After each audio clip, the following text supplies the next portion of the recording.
more math minutes this week. So you'll have to excuse the wet hair. I just got out of the shower. I just did my 5 miles on my treadmill, did my weights, did my yoga, fat girl yoga. It was very nice. So because of that, I apologize. My hair is extremely wet. All right, so here we go. We're on math minute 70. I need to grab a marker. I need to grab my tape and I need to move it down. Now the reason why I haven't done that already is because I normally have a system. You know, I have my system in place, it's all set, I'm all set up, but tonight, apparently, just being difficult. All right, I'm gonna take it down and we're gonna do the first 5. All right, so, we're just gonna go ahead and get started tonight because after this, I go sit in my massage chair for about an hour, so it's a great way to end my evening. So let's go ahead and do the black marker tonight. I'm gonna put the marker cap back right here so that I stop playing with it and then I don't throw it in the other room. Number 1, $7. Boop. $7 is equal to how many pennies? All right, so here's the thing. We have $7. So if you want to, is equal to. So ready? Equal. So $7 is equal to how many pennies? Well, there's the krona way. And then there's the what my brother is now calling the very difficult, what is it? Common core type math. Now I think he's been out of school a little bit too long to realize that I'm not a big Common Core math person anyway. I just want you guys to understand it, and for some reason what comes out of my mouth I think is trying to get you to understand it. So first way is the quick way. Alexa, how many pennies is in $7? $7 is 700 United States pennies. Okay, that is how easy that is. But how did Alexa do that? And Alexa, can you turn your volume up to 6, please? I'm not sure that they can hear you. Ooh, a little bar came up, so I bet next time she talks, my neighbor's gonna hear her, especially for midnight math. All right, so this is how we do it with the long form, the coronavirus way. Okay, so for every $1, so if I put it right here, for every $1 equals 100 pennies, okay? So 1 penny is 1/100th of a dollar. If you listen to that word hundredth, that means it's a decimal. See, you got that TH on the end. Sounds like I have a lisp. Now, what I do is I take how many dollars I have, so $7.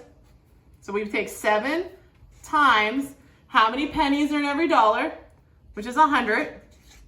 And if we take it, and you should have your tools out, people. Why do you not have your tools out? But I do. I mean, I might not have been really prepared tonight, but I got my tool in front of me. Might not have hit my app on, but I'm here.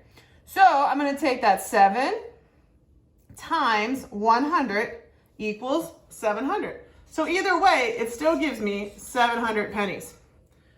We also have the option with the zeros, but in honor of my brother in the late, well, it's pretty late considering what time I normally do your math, so oh well. Now it says, number 2, write 9/4 as a mixed number. Now that mixed number thing is where there's a number, so we'll put it like an X, and then they have that weird fraction stuff on the side. That's what a mixed number looks like, all right? So to be able to do that, what you got to do is you have to, and this is the easiest way. In fact, even the calculator is a little bit more difficult than the way that I'm going to show you next. How many do you have? So let's go. This is the wholes. This is the part, right? So you have 9. So you go over here and you go 1, 2, 3, 4, 5, 6, 7, 8, 9. Correct? There we go. Now, every 4 becomes 1 whole. So you go 1, 2, 3, 4, and that becomes 1. And then you go 1, 2, 3, 4, and that becomes 2. So no more 1. Now you have 2 of them. And now you have 1 left over. So now all you have to do is how many wholes do you have? 2. So you put the 2 as the whole number. How many leftover parts do you have? Just 1. And then you just keep the bottom number the same because that tells you how many parts make a whole. And that is how easy that is. Now you can also, on PhotoMath, you can also put in put in a fraction and put 9 over 4, and it will show you the 1/4 answer. But this way is actually a little bit easier to understand. But if you're confused about it, just use your tools. That's why we have tools. That's why we have the smart speakers. That's why we have the assistive technology. That's why we have the artificial intelligence. Because when we need a tool, we do a tool. We utilize that particular tool because we are smart people. Number 3, write 3 over 4 as a decimal. Oh, this one was just made for me to do this late at night real quick so that I can follow through on my promise to make sure you guys get 2 more math minutes this week. Okay, so if I'm gonna make this a decimal and you have a fraction, all you have to do is do what? Think about it. Think. All right. All you have to do is make that your division problem and it'll give you decimal. You take the top number, divide it by the bottom number, and that will just give you decimal. That's how easy that is. It's super simple. So get your calculators out, whatever calculator you have. Even if it's not photo math, it's okay. Just use your calculator the best you can. So I do 3 divided by 4, and the answer is 0.75. Very simple. I like that. That was nice. All right, up. Number 4, they're trying to get you guys. They're trying to get you. So what we're gonna do instead, and this is one of the reasons why I usually have a headband on, but if I put my headband on, my hair will get pushed down and it'll stay pushed down all day tomorrow. So you're gonna have to live with like me playing with my hair tonight. But I've been in the house all day and I have not done any coronavirus breaking quarantine stuff. So the first thing I'm gonna do is I gotta line up my decimal points because this sideways stuff doesn't work for us. Okay, if you're not gonna use this calculator the first time, you're just gonna go ahead and do the math problem longhand. You cannot do it this way. Don't ever do it that way. Write down up and down. So you have 0.2 plus 0.25. Okay, so you have to make sure, do you see how these decimal points are lined up? So just put your decimal point right below there at the 0, right? So you're all set. They look like little exclamation points, don't they? So what you do is 0 plus 0, 0. So that one there, we just worry about that another time. So we have nothing plus 5 is 5. 2 plus 2. Okay, so you got 2, right? 2, and then you got 2 more. So now you got 4. So your answer is 0.45. The reason why that I don't want you to do it sideways like this, if you're doing it longhand, is because if you do not line up the decimal points, you'll lose that 5. You'll just lose the 5. You'll probably, like I've seen it a lot on people's papers when they turn them into me, is that 2, it becomes 7, 7 here, and then they just carry the 2 and it becomes 7.5. I mean, 0.75. Don't do that, okay guys? Don't do it. Or it becomes, I'm sorry, it becomes 2.7. Don't do it. It's a big hot mess. But let's check it. Because remember, just because you did the calculations, you think they're right, do it again. Make sure to check it. So now do it with your tool. You have 0.2 plus 0.25, and that's the answer that I get. Yes. If I had a genius ball, I'd throw it at myself. Okay, so if A equals 3, so I'm gonna write it down for those of you that are having a hard time seeing it. A equals 3, and B equals 9. Then what is B divided by A? So B is 9. Then this is a dividing sign. I know, oh, Jesus and all that is holy, pray for me. Here's the thing about some other teachers that shall remain nameless, because there are really good teachers out there, but like every profession, there are people out there that are just, that I'm not sure exactly what they're doing with their quality time with these kids, and like, but when you see this fraction, you can think about it in multiple ways, and you have to think about it in the way that you're trying to work with that measurement. In this situation, we were trying to do parts in a whole to make a mixed number. Down here though, it's just a division problem. That's it. So what they're trying to tell you is B divided by A.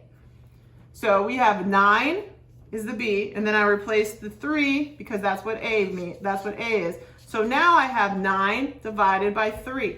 If you are like, no, cheer, that ain't true. You know that ain't true. Okay, so this is what it looks like where you'll recognize it. 9 divided by 3. Both of these problems are the exact same problem. But the forms are different because you might be doing different types of things. You might be looking for a mixed number. You might be looking for a decimal. You might be actually doing a division problem. So for that situation, sorry, you're gonna have to look at it in the way that you need to look at it. And in this situation, it literally is 9 divided by 3. And that is 9 divided by 3 equals 3. And just because I'm feeling frisky, because those first 5 problems were super easy, let's go up here and we'll do the division problem where we can see it. So what this actually looks like is 1, 2, 3, 4, 5, 6, 7, 8, 9. So what they're saying is every 3, you make a whole of something. So 3, there's 1 whole. 3, there's another whole. 3, there's the third whole, and there's no left over. There's no parts left over. So because of that, you're good to go. So now you've seen all the different forms of this, and I feel like I've done my job tonight. I feel satisfied with the first 5. So let's go down to the second 5, and let's see if I can. And there is one of the box problems down the bottom, this perimeter area, and that's going to cause us some problems, like, you know, with seeing it. But I think I got a plan. I think I figured out how I'm going to do that. All right, so put this back down. And I haven't written on my wall this week, so just like those first 2 math minutes I gave you guys, guess what? No writing on the wall this week. I did it twice last week, so this is much better. All right, taking it down. So we got 6, 7, 8, and 9. All right. Now, as you can see, there's a little problem over there. I'll just draw it on my side so don't stress. Well, let's see. Can I take it over? Oh, I can't. It's, we'll just leave it there, call it a day. All right, so first thing, we have 24 dots, big gigantic dot too, 1/2 equals what? All right, back to being 2 ways of doing this problem. So just so you can, I'm going to show you another way, like 2 other ways to see it, okay? So the first way that you can write this problem is 24 times 1/2. We can make it a butt cheek problem. You want to make it a butt cheek problem? You can do it, because that dot right there, it's not going to be in your photo math. It's not going to be on your calculator. It's not going to be on anything outside of like regular worksheets. Okay, guys? So like, again, why they have separate symbols like that, I don't. I have multiple like graduate degrees, and I still have no idea why they do that. I have no clue. So we can also, you can write it like this, or you can write it like 24 times 1/2. Now I understand why they don't write it like this, because the reason why they don't write it like this is because then people are going to think that is a variable, and they're going to think that's an x. Okay, so in that situation, I kind of get the point. So let's just go ahead and make it a butt cheek problem and call it a day. So don't stress about that one. So you're taking 1/2 of 24. You're 24 times 1/2. So I'm just going to do it on my photo math first. So 24 times 1/2. And the answer to that problem, you should be doing this with me, is 12. So that is our technology answer, but how do I figure that out other than that? So if we don't, say if you actually do what I've asked you to do in the past and don't work with fractions, what can we change that 1/2 to? Well, we can just go over here and go 1 divided by 2 and get myself a decimal. So that would be nice. So if I do 1 divided by 2, I get 0.5. So then that becomes 24 times 0.5. Again, super easy. Put it in your calculator, you'll still get 12. No matter how you do it with this version, or this version, you're still gonna get 12, just so you're aware. Woo, look at that one. Now that one cannot be any more of a butt cheek problem. That right there, just, it is what it is, guys. Just 100% butt cheek problem. In this situation, you're timesing 1/7 times 1/8 right there. Now, we are not doing this longhand. Why? Because we have a rule and we need to follow that rule, if they do not have the same bottom numbers, please use your tools.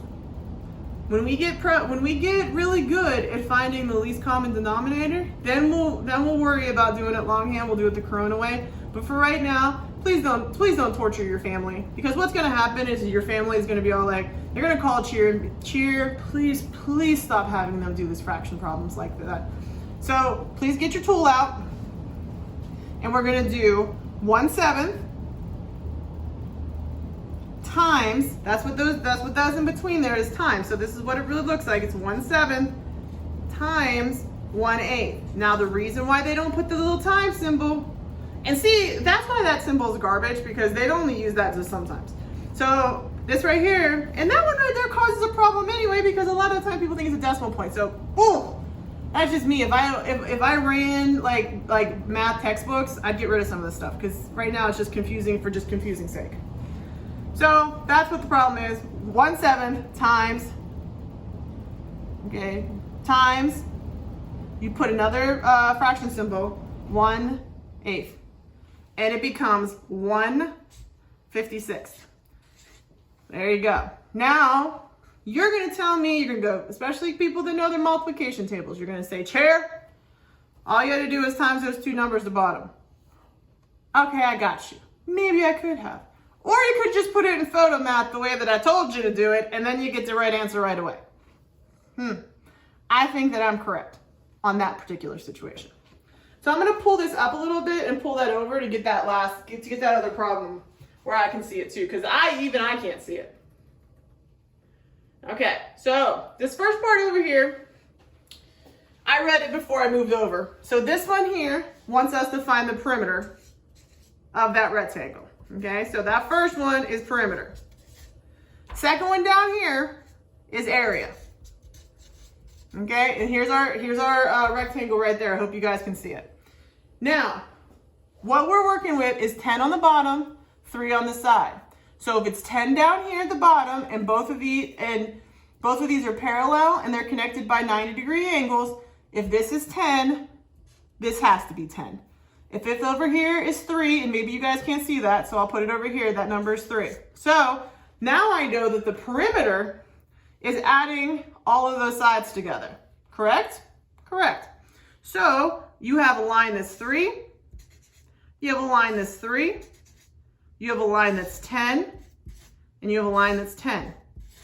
All you have to do is add those numbers together. So all you're gonna do is 3 plus 10 plus 10. And that will give you your perimeter, because you're only measuring the outside line of that shape. So please remember that. There's no timesing when it comes to perimeter. It's adding all 4 sides. So 10 plus 10 is 20. Plus 3 is 13. Plus 3 is 16. Now, if you cannot do it in your head like that, and most people can't, so don't stress if you can't, get your calculator out and go 3 plus 10 plus 10.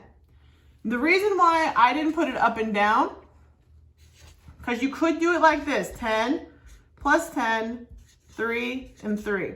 The reason why I'm a little bit iffy on having you guys do that is because you have to make sure that everything is lined up, because it goes 3 plus 3, 6, 1 plus 1, 2. So, but if it's not lined up correctly, you could mess it all up. So be very, very careful with that, okay guys? Very careful. Next one down is area. So on our area, what does it say? Sorry, it's still over here. So we need an area equals length times width. So we have the length of 10. So where the L is, we're gonna put 10 times the width is 3, and that equals what? What does it equal? So let's go 3 times 10. And that gives us, 3 times 10, 30. Here's the genius ball question. We haven't really done a lot of genius ball questions since we've been at home. This is the type of question for those of you not in my class that I would try to peg you with a little Nerf ball or a little stuffed animals. I'll thunk right across the room, right at you if you do it right. So we all can figure this one part out. It's like 10 times 3 is 10, 20, 30. That's easy, right? Because you're just counting by tens or skip counting 10, 20, 30. So that's easy part of the problem. But can anybody remember from last week, how do you figure out the unit? Because that's what this says down here. What type of unit do you use for area? That's the last problem. Trust me on it, guys. What is the kind of unit? You remember what I did? The Genius Ball question, what did I do last week? If I had the Jeopardy theme song in the background, I'd totally put it on right now. What I did is that I said, okay, when you're measuring perimeter, you're measuring these lines. When you're measuring 1, 2, 3, 4, 5, 6, 7, 8, 9, I think I can get one more, 10. And then you go 1, 2, 3. What you're counting, and I know those lines are horrible and I'm sorry. It is late at night, guys. And my arms are a little tired, man. I did like half an hour worth of dumbbells tonight. Here's the thing. What you're measuring down here is what's called square units.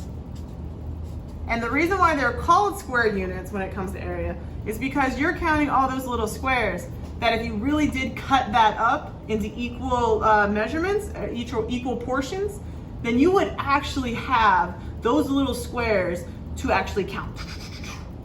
And once we get into volume, that becomes even more fun to like think about it as little cubed units, which is really cute and adorable. And if we've ever done base 10 blocks, you'll have a good idea about how that works. So anyway, so if you look at that grid that you have is the basis. I'm gonna rock your world, people. I'm gonna rock your world. It's the basis of the XY axis. That XY coordinate plane thing that a lot of teachers teach with worksheets, but the best way to teach that is by far Battleship, and we're talking like human-sized Battleship with 2x4s. Oh, it's so fun. So I digress. When you're doing square units, remember that there is a difference. Area, you're measuring the little blocks. Perimeter, you're measuring just the outside line. It's very confusing to a lot of kids. It's very confusing. And remember, if you're messing up and you're making mistakes, that's learning. That's beautiful. That's a wonderful experience and you should celebrate that. You shouldn't be mad about it. So I digress. I'm good. That's wonderful. I tried to keep it quick tonight, but I'm not sure how quick that was, so I kind of digressed a lot. So have a wonderful rest of your evening. I'm gonna do one more video tonight. I'm gonna upload them before I go to bed and you should be done for the week. So I'll see you tomorrow at Google Meets for my class and everybody else who's watching these videos. I hope you guys have a great day.